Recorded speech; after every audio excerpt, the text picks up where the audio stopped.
Welcome to another edition of the Mark Jackson Show. I'm Mark Jackson. We're on the Come and Talk to Me Network. This is my dynamic co-host, my guy Blue. We got a special guest. It's a Legends episode again. But Blue, let's first pay some bills. I got you, Pops. I got you. Y'all go ahead and click the link in the description. Shout out to our sponsors, Underdog Fantasy. Go get your special pick plus up to $1,000 in matched cash. Go do that right now. Also, don't forget to like, comment, and subscribe. We appreciate y'all. It is a big day, Pops. I'm going to let you handle this, man. I'm excited.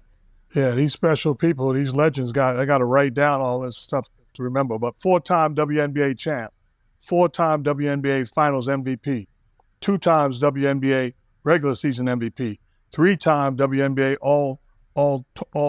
all-league team, former college coach, former pro coach, a number 14, retired as a Houston Comet, a number 44, retired, never been worn again at USC, two-time college national champion at USC, came into the WNBA at 34 years old, proceeded to win 4 straight WNBA championships. In 2010, elected to the Naismith Basketball Hall of Fame, the first WNBA player to ever do that, a gold medalist, absolute legend, and in the discussion, anybody's discussion, when you talk about GOATs in basketball, the legend, the great family, Cynthia Cooper. Yes, sir. Wow, that was a lot. You missed my high school championship, though. I got to call you out. No, I'm just kidding. It's so great to be here. It's so great to have you guys be on your show. I know it's going to be fun. You mean the high school championship that you put a clinic on to win it all? Yeah, man. Like, dragon. Hey. Okay. My first question is, born in Chicago, correct? Yes. Raised in Los Angeles. Your swag is on 1,000. Where did it come from? You know what? My swag, I didn't really think I had swag at first. I thought, I'm from Watts. I was born in Chicago, grew up in Watts, went to a private school out of the inner city, and really didn't think I had swag. I just really had a work ethic. I just wanted to put in the work to be the best person I could ever be, right? And that kind of started my process. It was years and years of hard work and games and a couple championships before I even thought of myself as an elite player. I heard, and I can imagine, because it's not today, but back in the day, you can't find 10 women at a playground ready to play ball. So stories told where you had to wait for your brother to select you to play with the guys. Yeah, the guys wouldn't even let me call a game. Like, I would come to the gym, I'd be there, I'm eager, I'm ready to go. I'm skinny as a pencil. And they'd be like, nah, you can't call a game. Girls, this is not the place, They told me I couldn't even call a game. Like, that's against some law. Has to be. So, I brought my brother up there. I brought Eric up there. I'm like, yo, call a game. And then he picked me. And, when you playing pickup ball, the number one thing you don't want to do when the gym is packed is lose. So, and then for me, I couldn't call fouls because, this is a man's game. And that if a girl call a foul, then it's a problem. I'm too soft, right? The other thing is men are so crafty and quick and athletic. And it really helped me to be creative when I went to the basket, be tough when I went to the basket, and most importantly, finish. Now, did your brothers teach you some of those things? Did you embody some of their game into your game, or do you not give them that credit? No, they can't. They got to watch my film. They can't get that kind of credit. No, they picked up some moves from me. All right. No, honestly, my brother was the best. He's a prolific shooter. Eric is, and so I think I perfected my jumper because I never had a jumper until later in my career. I perfected my jumper with Eric. But when we played pickup, it was really every man, woman, child for themselves. And I really learned how to compete. When you're at a gym packed and you don't want to get off the court, and the next game, if especially as a girl, as a female, I already knew I wasn't going to get picked on another team. So, my goal was to stay on the court as long as we could. But yeah, no, Eric knows what time it is. He knows he's the shooter and I'm the slasher. Hold on, did you just minimize Eric's game to just a shooter Little and that's bit. it? Yeah, man. That's exactly what I did. That's exactly. Look, I'm on. He'll own it. He'll own it. It's all good. Family, right? Y'all mentioned that at the beginning. Family. I feel you. I feel you. So staying on the family, we just had a guest in Cheryl Miller who also spoke about growing up and playing against young men and honing their skills in that way. But I want to know specifically, what were those days like with you and Cheryl at USC competing? Can we speak a little bit about that? Absolutely. So when I came out of high school, we won a state championship. But the way LA does it, it's a little weird. So you have a couple different state champions. So Cheryl Miller, they were state champions and we were state champions. I'm hot. I'm like, I want to play Cheryl Miller. They say she's the best. I want to play Cheryl Miller. Yeah, what we doing? I'm a little ghetto. I'm front-ended. Yeah, a little rough around the edges. All right, so I'm like, we get to SC. I get there. I'm a freshman. She comes the next year. So now I'm a sophomore. I can't wait. I can't wait to the next day in practice. Ooh, what we doing? It's about to go down. So, me with my little cocky, rough around the edges, but I get in practice and I see Cheryl Miller make one of her first plays to the rim. She grabbed the rebound, offensive rebound, and then laid it up this high over the rim. And I'm like, oh my God. Coop, you got to get better. She's way better than you. You got to put some work. I never told anybody, right? I still tried to carry myself. But that took me to another level and really opened my eyes to, look, I got to get better. You got to develop your game because that's what Cheryl Miller brought to the USC Trojans. She was just the complete package at 6'3", could shoot the jumper, get to the rim, play great defense. I ain't really been that defensive specialist. You know what I'm saying? You know what I'm saying. But no, Cheryl Miller, she was the complete package. It was great. I got better because I was on a team with Cheryl Miller. Let's go back to high school. You winning a state championship, averaging 30 plus, dominating pretty much, and only getting one scholarship offer, which was USC. Yeah, so I didn't start playing basketball until I was a sophomore in high school. So I had only been playing 3 years when we won our state championship and 4 years when I became a freshman at USC. So, I had a lot of work. I didn't think I had a lot of work to do, but I really did I had a lot of work to do to mature my game, to grow my game. And you don't know what you don't know, right? But when you see it, which is what I was referring to when I saw Cheryl Miller for the first time at USC. When you see it, you know the level of work you have to put in if you want to be great. You know that you can't skate around the edges. You got to go right at it. You got to get better. So for me in high school, it was the first championship at Locke High School, the only championship we ever won at Locke High School. And for me, it was just win. Do whatever you have to do in practice to prepare yourself for the game to get the W. And that was my mentality back in high school, and that transferred on to college. And talk about great teams, all-time great teams that would still dominate today, in my opinion. That USC team that you was on was absolutely loaded. Talk about how you had to handle coming off the bench. Yeah, most people see me in the Naismith Memorial Hall of Fame and they think, oh my gosh, he was always good. No, I wasn't. I actually came off the bench. And so I had to check my ego at the door, So, I did. I went into the office with Coach Sharp and I was like, look, I believe I deserve to be starting.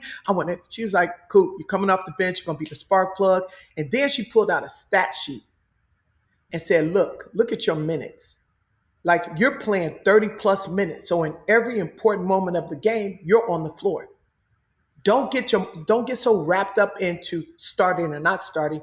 You're on the court playing. And that's the most important thing. And so, for me, I literally played every role on a basketball team that you could play. So I've been the person that never got in, down there by the clouds. It was so foggy the coach didn't see you, to the go-to player.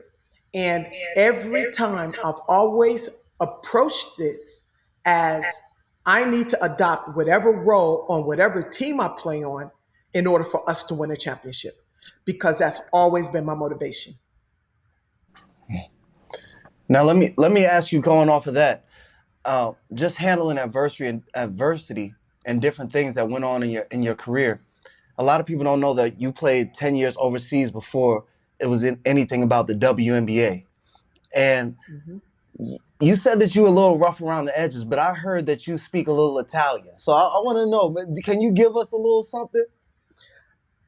Absolutely. Io parlo italiano perché ho giocato lì per 10 anni.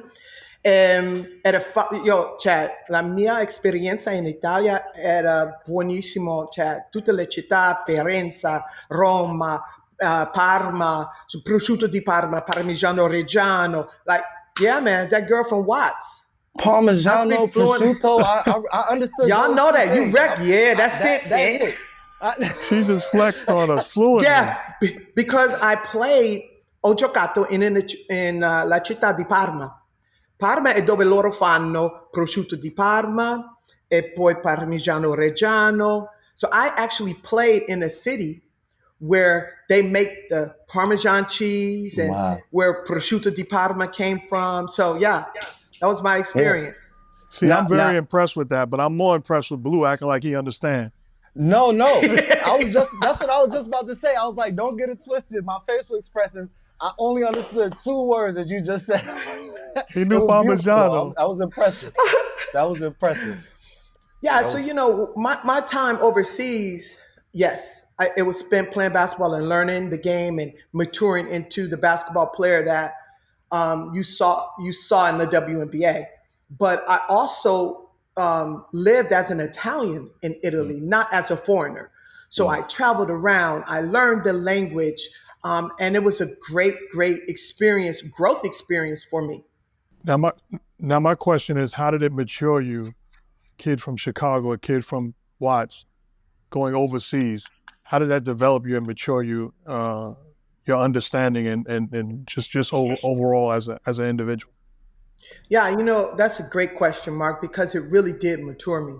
I spent time at USC, and really USC gave me that confidence that I could really go anywhere in the world. But there's nothing like living in another country, and it really matured me as a human being, as a person, as a woman, as a female, and then of course on the court. So just as a female, I mean, you're opening your eyes to a new language, a new culture, these wonderful, incredible cities with the Duomo in Firenze, or the cathedral in Milano, and then the food. Everyone thinks of pizza and pasta, but there's so much more to the cuisine in Italy, and it changes from northern Italy to southern Italy. I just had a great life experience, just maturing and growing as an individual.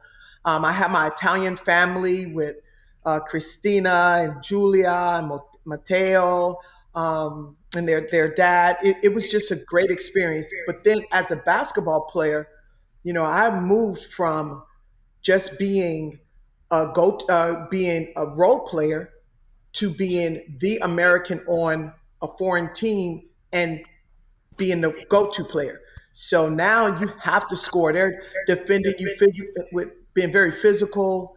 You're having all of these different experiences on the court, and you have to find a solution. And Italy really helped me be solution-based as a player. So when they're double teaming me, what am I going to do? When they keep traveling with my jab step, what am I going to do? When they are being physical, and not calling a foul, so I still have to score. So I have to get to the free throw line or get that ball in the bucket. So it really helped me mature as a player and then as a woman. That's awesome. I know, I hear you saying all these beautiful things about Italy and Parmigiano, prosciutto, fettuccine. I know, I love it all. Yeah, boy, those 3 words. But all jokes aside, there was at the same time that you were in Italy, the WNBA was starting up, and there was a young man by the name of Kobe Bryant that was right. out there with his pops. And I didn't even notice that shirt. There we go. Exactly. Maybe speak a little bit about Kobe and his impact, and maybe just that time. So, it was just great to have Kobe in Italy. I was there when he was a youngster, so he was playing on the club teams, the younger teams. Now, in Italy, they didn't really have school teams. They had younger club teams. So a lot of times, the younger players on the club teams were playing or scrimmaging against that Division I team or that A1 league team. So it was great to have him over there. I'd heard all about him, but really when we got back to America and I would see Kobe, we were speaking Italian to each other. Like I remember one of the All-Star games, we're just sit there half court, we're looking both ends, we're just speaking Italian to everybody or to each other. And we're actually talking about the players. Kobe's like, yo, ain't none of these players better than me. And I'm like, I'm looking around, but then I realized we're speaking in Italian. Nobody understands. So it was just great. And I believe Kobe did this and I did it as well. Like any opportunity we had to practice our Italian while we were back in America, we took advantage of it. Not only that, you had a Mamba mentality quietly as a competitor and as a player. The similarities between you and the late, great Kobe Bryant, you'd walk into a gym and say, okay, who's going to be starting opposite me, or who wants me to give them the business today? Who's stepping up to the challenge? You wanted to impose your will as a competitor on anybody that you faced, male or female. Because I really wanted to be the best. I wanted to be great. And you can't be great if you're not willing to compete against the best and the greatest players that are coming on the court. So yeah, that Mamba mentality is you never arrive. You always get better. You never are constantly, you're not treading water. You're constantly moving, swimming, getting better, getting bigger, learning something new. That's what greatness is. Greatness isn't winning a championship. Greatness is winning 4 back-to-back championships. I'm just saying, when you're not just happy that you made it and you won one championship, when you strive and your hunger and your desire is for a second, and then when the target is on your back and everybody's trying to get you, and your point guard is sick with cancer, Kim Perrot, rest in peace. You have all of this adversity and then you win that championship as well. When you're never satisfied and then you go for another one just because. I'm saying that is who you become as a player. That's who you become as an individual that wants her team, every team she's on, experience a championship, because that's what we play for. That's what we practice for. That's why we put in the hours, the sacrifices. We do it to win championships, to be great, to be the best version of ourselves every day. And what do you account to that, I guess, ability or that grit that was formed in you to continue to push through this adversity? I've had great experiences in my life, and my mom was probably my biggest influencer because she raised 8 kids by herself. And she really taught me the value of perseverance, that you're going to fall into, you're going to have obstacles. You're going to have things that come into your way. But when you look for a solution rather than a pity party or, the blame game, when you look within yourself and find that strength and that fire to go on and to win in spite of, then you become a stronger person. It helps you build your character. It takes you as a human being to another level. Now, my question is, you touched on the great Kim Perrot. 2 things I want to know is, she was pretty much the leader, holding everybody accountable across the board. And then the second thing is, how tough was it losing a sister? Yeah, so Kim was, I remember we're playing in the game and I shot a shot and she pulled me to the side. She's like, yo, Coop, you could have passed that. I was look. Like, who are you talking to? She was like, you don't pass the next one, I'm gonna go to the other side. I was like, I got you, not a problem. You're right. I could have taken a better shot, right? But she was our floor general. She really set the tone offensively and defensively.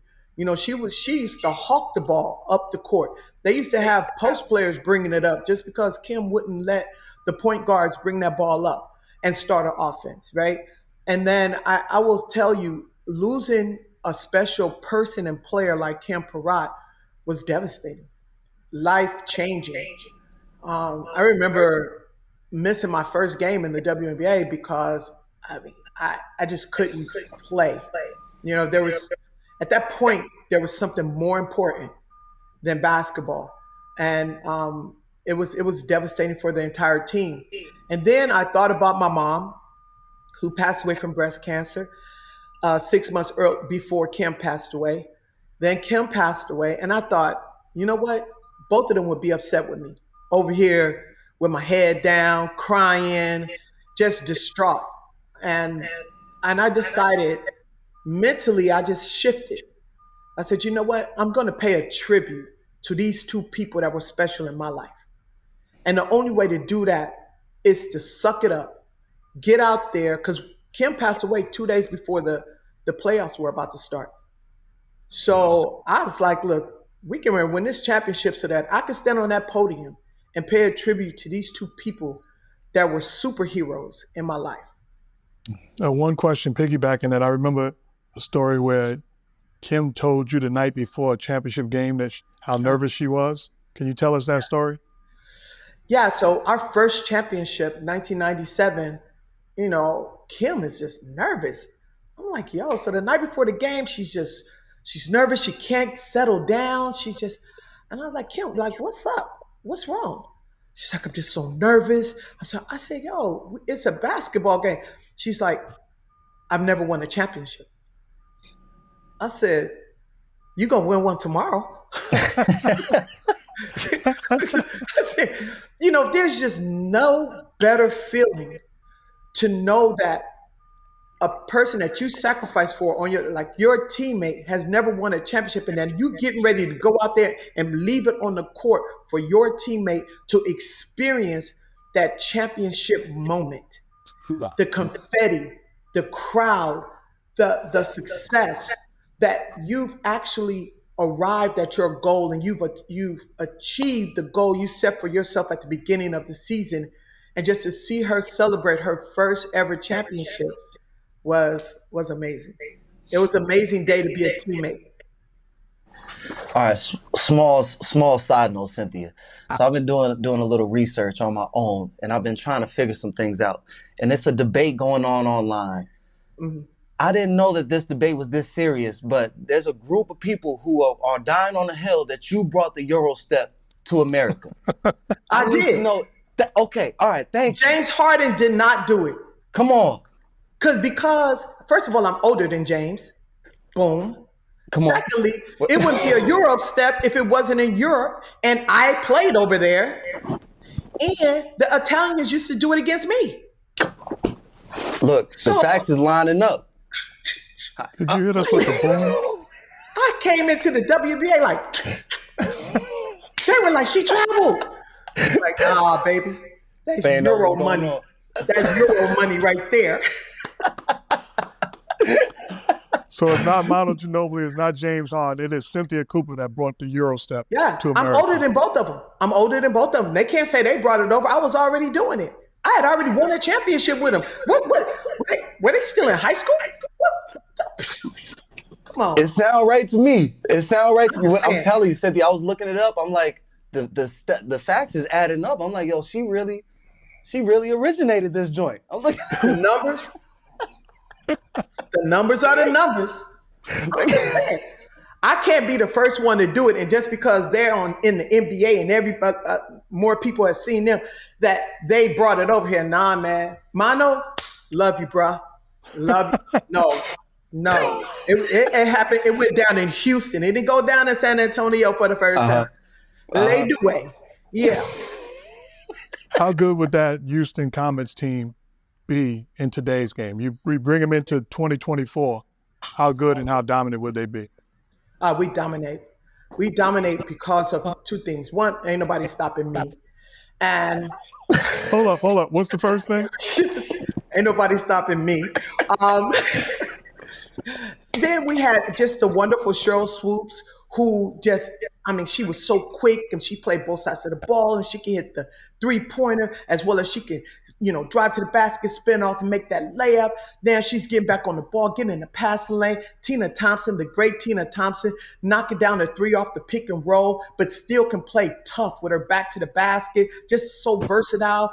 And the fact that Tina could pop instead of always roll, it really opened up a lane for me. So now I can get to the rim. I can dish it off to not just other players, but also players like role players around the rim that can now get involved and keep the balance offensively. So I just thought we had every single thing we needed. Jeanette Arcane, oh my God. Jeanette Arcane, who morphed into whoever she needed to be in order for us to win championships. Like, she played the 2, 3, 4, the 1. She didn't care. Whatever we needed on that court at that time, she morphed into it. So from Brazil. So I believe we had the complete package. We didn't really have a big 3. We had a big 4. So yeah, we had the complete package.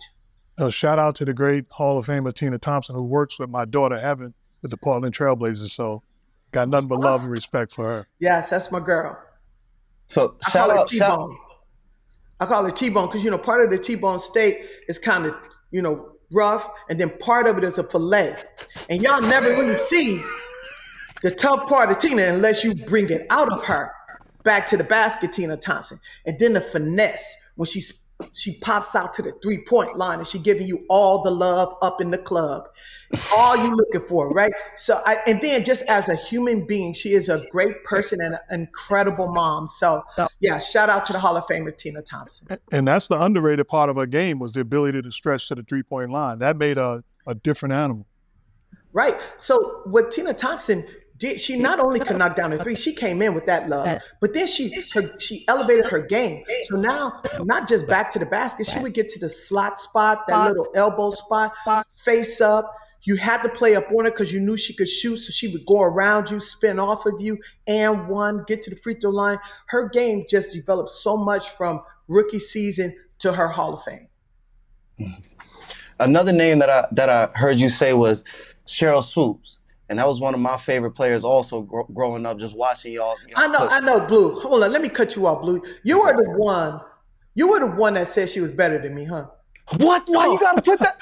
Why you Come on, Sid. I already know. I already know that's what you did. You was probably one of them. You know what I'm saying? And now you're acting like you just didn't remember that when you come on. All right. No, okay. I'm gonna keep it real with you. It was just too obvious. You was too good. So that was the underdog in my eyes. I'm like, yo, I love her though. I'm like, yo, see, of course, when it comes down to it, we know who it is. But I'm like, yo, she really, really she's a dog too. So I'm like, yo. Absolutely. I'm like, she got game. So that was always one of my favorite. Of course, you too. Of course, one of my favorite. Watching y'all together was unbelievable. But go ahead. Cheryl was just great. Like, she came in great. And the fact that she scores 47 in the national championship game, right there shows you her pedigree. But then you come to the W, you have a baby, you make it back the same season, and then come back the next season in incredible shape, like ready to slay, off with the head. She did, like, defensively in the passing lane, getting easy buckets, because nobody wants to play half court. No one wants to bog down the game playing the half court offense. We want to get up and down. If the fans love it, we love it, right? And Cheryl brought that noise. And the fact that she can knock down the NBA 3-pointer, especially back then, and still get to the rim when you play up on her, like, she was cat quick. She just really brought the complete package. Yeah. Well, you said she brought the noise, and I'd be remiss not to mention lately getting involved in some controversy. How important, and there's no doubt about the greatness of Cheryl Swoops and her impact on basketball, not just women's basketball, but basketball in general. But how important it is for the older legends to embrace what's going on today? Extremely important. It's so incredibly important. We have to bridge that gap between what's going on today and what we experience. And it will help the younger generation to know our experiences so that they don't make the same mistakes and we continue to soar and grow as a league. Let me tell y'all something. I just came from the Dallas Fever game, and Enrique is the truth. Okay. Caitlin Clark, 28-12, winning on the road with Kelsey Mitchell, the absolute truth. I'm sitting there like, oh my God. But she's so crafty. This is what people don't know about Caitlin. She's not just a three-point shooter. She's a great passer, not a mediocre passer, not so-so. She is a great passer, but also she's crafty. I saw her get the ball, lay it up on the back door cut, like they waiting for her to pop out to the three-point line. Boom, she slips back door, gets that bucket. Like, she is crafty, and she's just a rookie. She's just a rookie. That level of greatness, that level of play on a consistent basis as a rookie puts you up in the upper echelon of any league, definitely the W. Here's what I love about that. You show extreme respect and appreciation for her game, and you say it in such a way that we acknowledge it, but also there's something on the inside of that my mentality that's saying, oh, but don't get it twisted. I'll still give you the business. I'm giving them buckets. Do you understand? I'm giving them buckets. I'm dragging them left. I'm dragging them right. I'm knocking down the three. Come on. I'm at the free throw line. I'm getting all y'all fouls. All y'all fouls. 1, 2, 3. Getting the foul. You know why you're getting the foul? Because you're trying to stop my in and out move, my Euro move, my runner off the glass.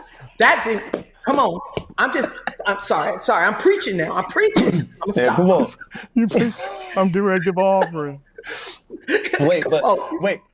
Wait, Cheryl, Cynthia, excuse me, Cynthia. I told you he was the one. I told you, Mark, I told you he was the one. I already knew. Blue, it's okay. You can be real with me. It's okay. No, I wasn't the one. Cynthia, really, all jokes aside, we compare you to professionals right now, but there's been 2 people who were not professional basketball players that said that they could take you in a 2-on-2. My pops had asked recently, could Jeff Van Gundy and Tom Thibodeau beat you and Cheryl Swoops in a 2-on-2? And they genuinely believe that they would win. Can you comment on this? They're lying. They don't believe that. They don't believe any. Listen, right now, I mean, I'd be in the gym training kids and stuff. Like, we can go today. We don't have to wait till tomorrow. We can go right now. Thank you. Like it's like they can't. Come on now. There is no amount of intelligence that will help substitute for the in and out I'm gonna give you. Like, first of all, I don't want to hurt your knees. I know you're over age.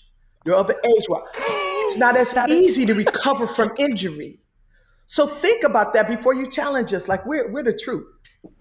Absolute truth. Come on. Stop it. I'm in agreement. I've been arguing with him for years about this, but I had breakfast with him yesterday and he still believes it. What would you do in an ISO situation against Jeff Van Gundy?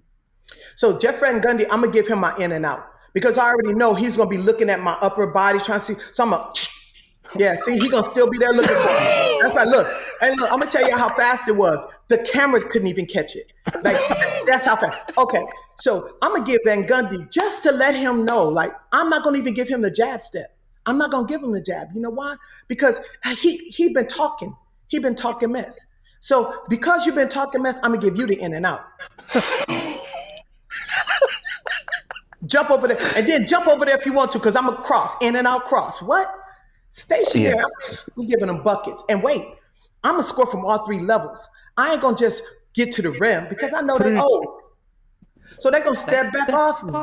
So I'm going to give them a 3-pointer. I'm going to give them a 1-dribble jump shot. I might even give them a spin off of them. And I'm just giving them numbers. Cook them everywhere. Just preach. Yeah. You know, when the oil is hot, we frying. Look, I know who I'm putting my money on. That's all I got to say. That's all I got to say. Absolutely love it. Absolutely love it.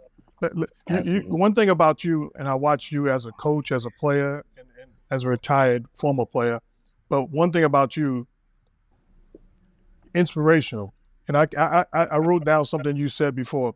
You said you truly believe you cannot be afraid to fail. So don't be afraid to fail. Can you touch on what that means and add a little bit more to it? You know, I will tell you, Mark, that's the first thing I tell my athletes when I train them in the gym. Like this place here, this place is not a place to be perfect. This is not a place for judgment. This is a place to make mistakes, make adjustments, and get better. So don't come in here with perfection. You don't need me if you're perfect. Come in here to get better. And I think perfection, the desire to be perfect, is erasing the desire to be competitive and the desire to get better. You know, me, like I said, I started playing basketball in the 10th grade. I was trash, but I didn't put that much pressure on myself. I knew I had to learn how to make a right hand layup, a left hand layup, a mid range jumper, a 3-point. Like I knew I had to learn those things. So why am I beating myself up every time I miss a shot? And I also tell them, look, nobody goes 100% throughout a season. So perfection does not exist. Just getting better and building on your skill set. That's what this is all about. Moving forward, what do you see? I know right now the WNBA is at an all-time high as far as just the eyes that it's getting.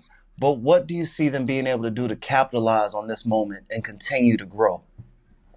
I think the biggest thing is just continue to bring in the talent. When you bring in players like Angel Reese, when you bring in players like Caitlin Clark, they don't just, even Rikia, hopefully I didn't slaughter her name, from Los Angeles. They are just not just beautiful, but they have a level of skill that takes them to another level in the WNBA, right? So I think the WNBA needs to continue to do that. And then, as they're doing, cautiously, smartly expand so that more people get a chance to experience the love, the energy, the talent of the W. Continue to, in a very smart, intelligent way, strategic way, continue to expand and bring in that talent. I'm gonna tell you something right now. When I played in the WNBA, when I started playing, the number one thing I wanted to do was create a place for players with talent and create a place where they can live out their dreams in America. When I went on the court, I brought my A game every single night. Why? Because somebody new could be seeing me for the first time. And I want them to love women's basketball the way I love women's basketball. And so I want to see the continuation of growth and stars, flat out stars, play in the WNBA. Right now, the first thing that just came to my mind was Enrique playing against USA Basketball during the All-Star and just how she put on the show. And I just, that's who the WNBA is. That's who those are the players and the teams we should rally around and continue to pump them up and promote them. And yes, go be great. Go be better than me.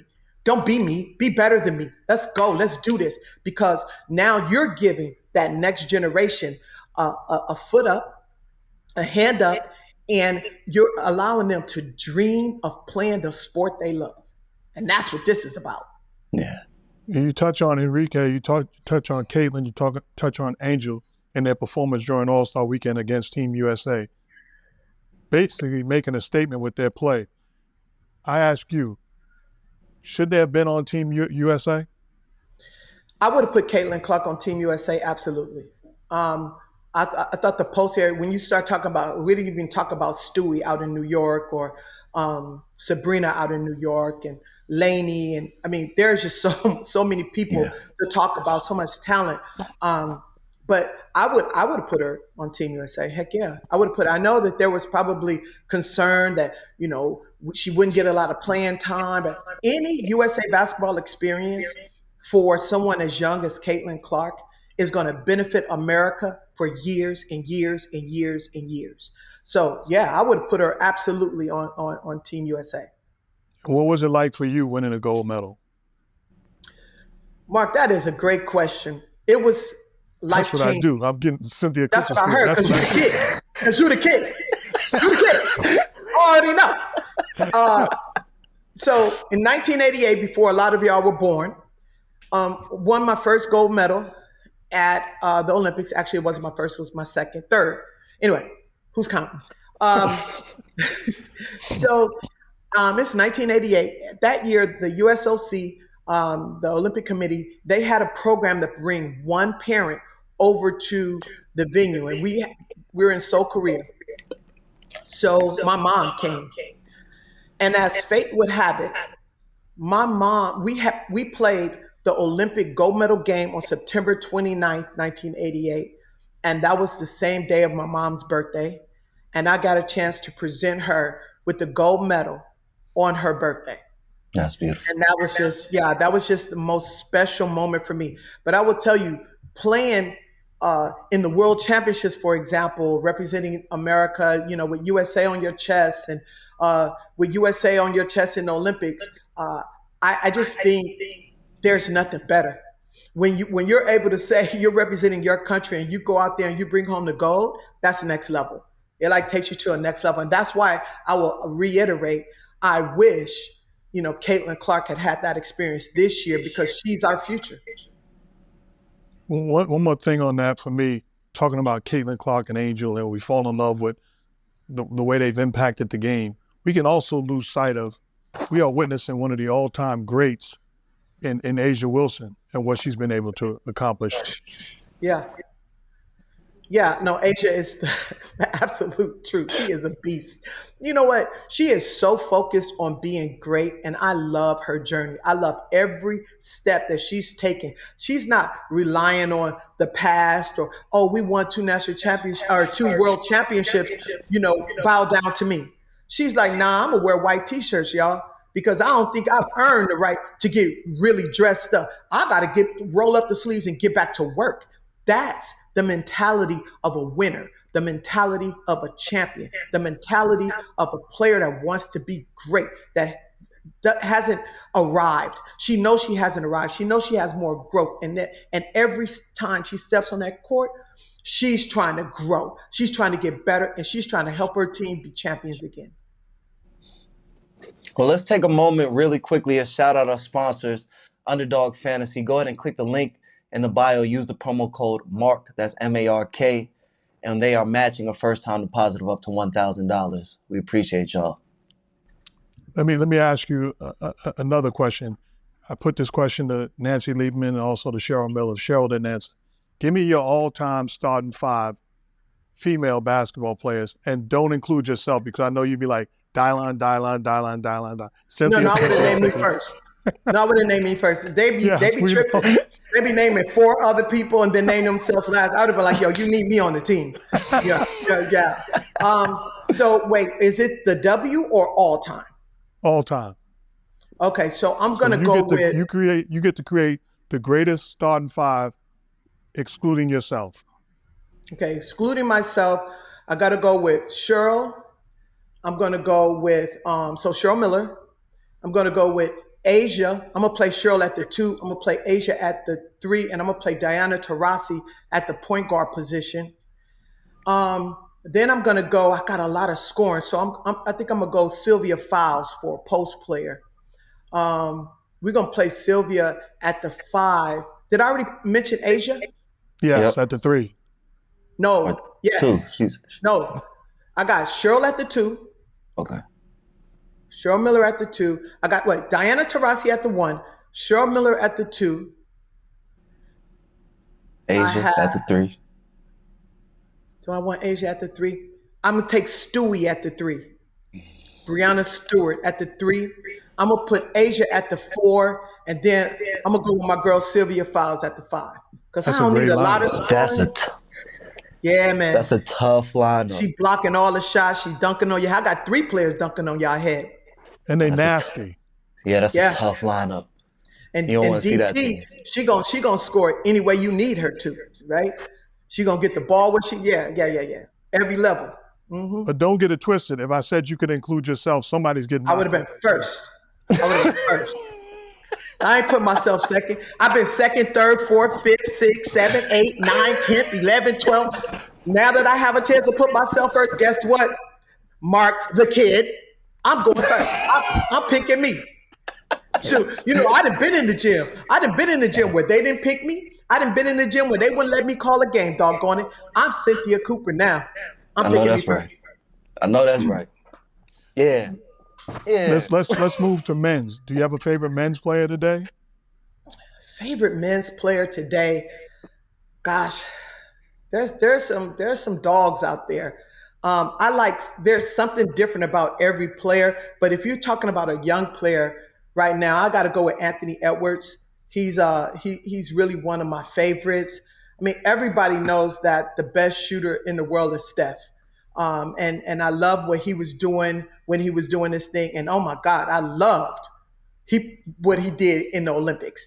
He put on an absolute show in the semifinals and finals. Let's go. He said, I'm good. Like, don't worry about me. Worry about this jumper. Hallelujah.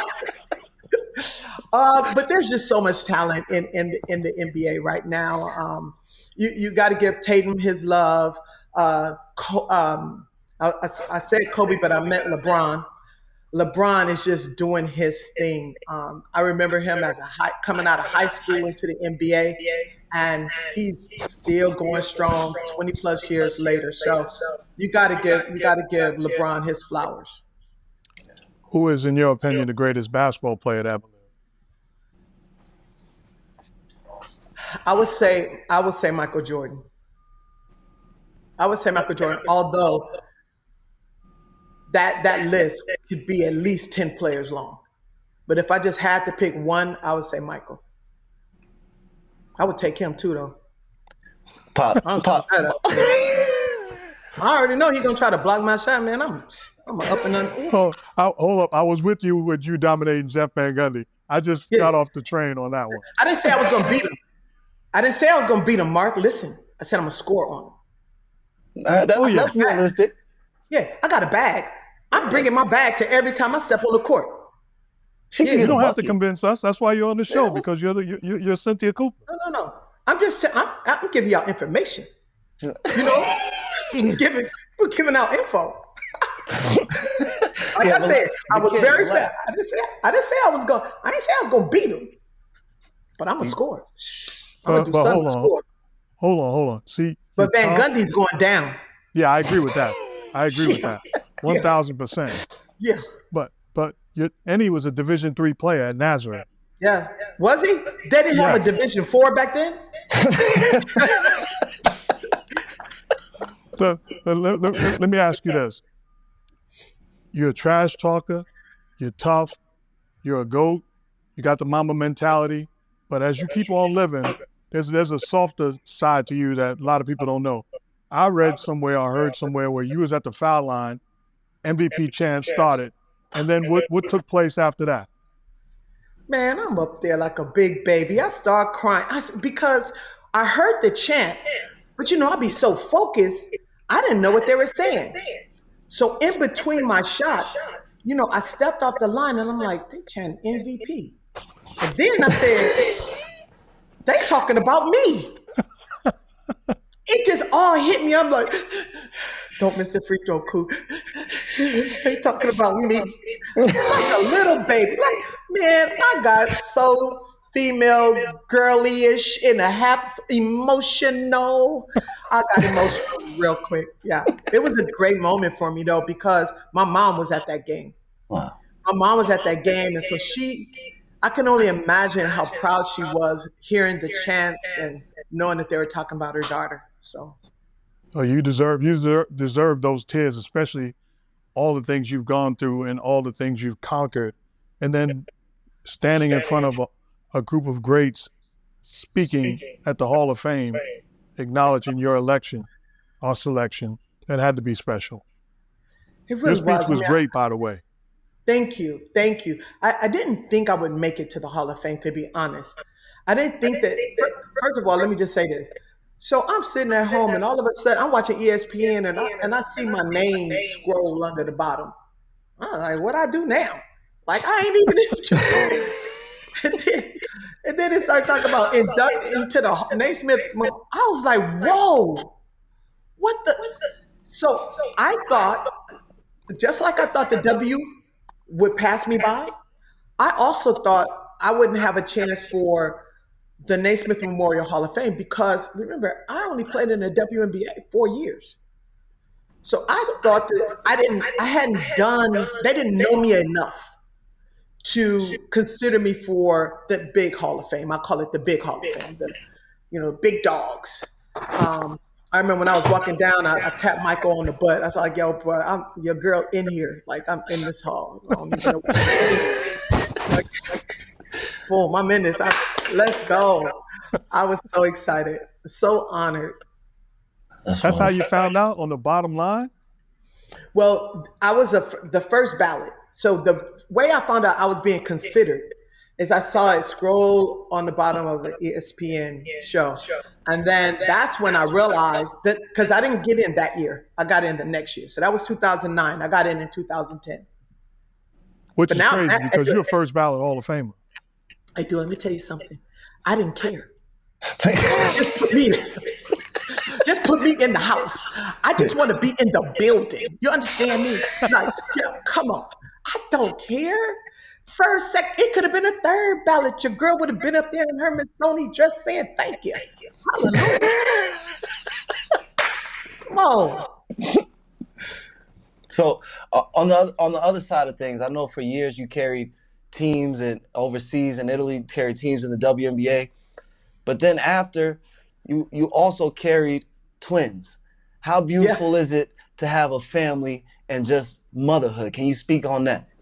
I'm the luckiest. Like, to be the mother of Cyan and Brian, it's superhero type stuff. Like, they are the best kids in the world. And I know everybody think they are. Like, Blue, you would have been one of the best, but then you called out Cheryl Swoops first. Had you not done that, I would have been like, yo, Blue, you the best. But yo, now back to let me live it down. You know what I'm saying? So no, my daughter Cyan, they both just graduated from college. My son Brian, business at Pepperdine in Malibu, and my daughter physics, summa cum laude, 397, at Wagner. She got that from her dad, though. She got it from her dad, definitely. But no, great. I just love being a mom. I love, teaching and going through the different ups and downs that you go through with a family and with kids and getting them to that next level. And so, no, they're the best. Awesome. What are you doing with your life now outside of basketball? What is your day-to-day like? Yeah, I just finished up the coaching development program, the NBA coaching development program. I just finished that up. So I learned some good synergy love and some huddle and sports code and coding, and it was lovely. All things that I hadn't had experience with. But also I was able to go to Basketball Without Borders out at the All-Star game and train. And then I was at the NBA Draft Combine, which is always great to motivate the young talent, even in the NBA, to go to that next level, right? So right now I do a little training. I go vacation as much as I can. I just came back from the Dominican Republic. I'm trying to get Team Dark Skin. Yeah. And now I have my clients, we train, we get better, we grow. I'm starting to teach them my in and out move and my jab steps. Okay. Yeah. And I say, hey, y'all gonna be leaving people in the gym looking for y'all. And that's how it should be. So I'm just having fun, really building up the next generation. Well, I see with the growth of women in not just WNBA, but the NBA on the sidelines coaching, and we need your knowledge and the things that you've experienced on and off the court in the game of basketball, men's and women's. Well, I appreciate it.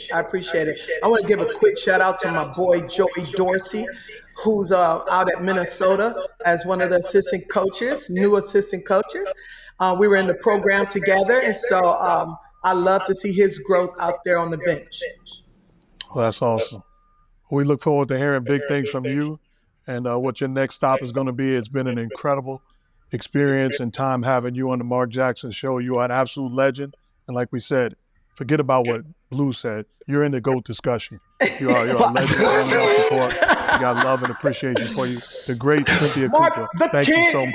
Jackson. Thank you so much for having me. Love you, Ms. Cooper. Love you, sis. Thank you. You guys take care. Thank you so much. Thank you. That was great, Pops. I want to take a second to shout out our new merch, our hand down, man down merchandise. Right now, you can get it at thatman.store. Once again, that's thatman.store. Go check it out, y'all. Also, I want to give a special shout out to my middle son, our creative director, guy that came up with all the merch. Jet does a great job. Make sure you show the love and appreciation. Thank you so much for your support. Remember, I was a 9-year-old kid where the first time in my life, at least one time in my first 18 years of life as a 9-year-old kid, I saw somebody living my dream. The first time I saw an NBA player, I was with my older brother. I was nervous and I was shy. My brother grabbed me. We ran up to the NBA player and asked him, "Are you who we think you are?" He was nasty, he was rude, and he was disrespectful.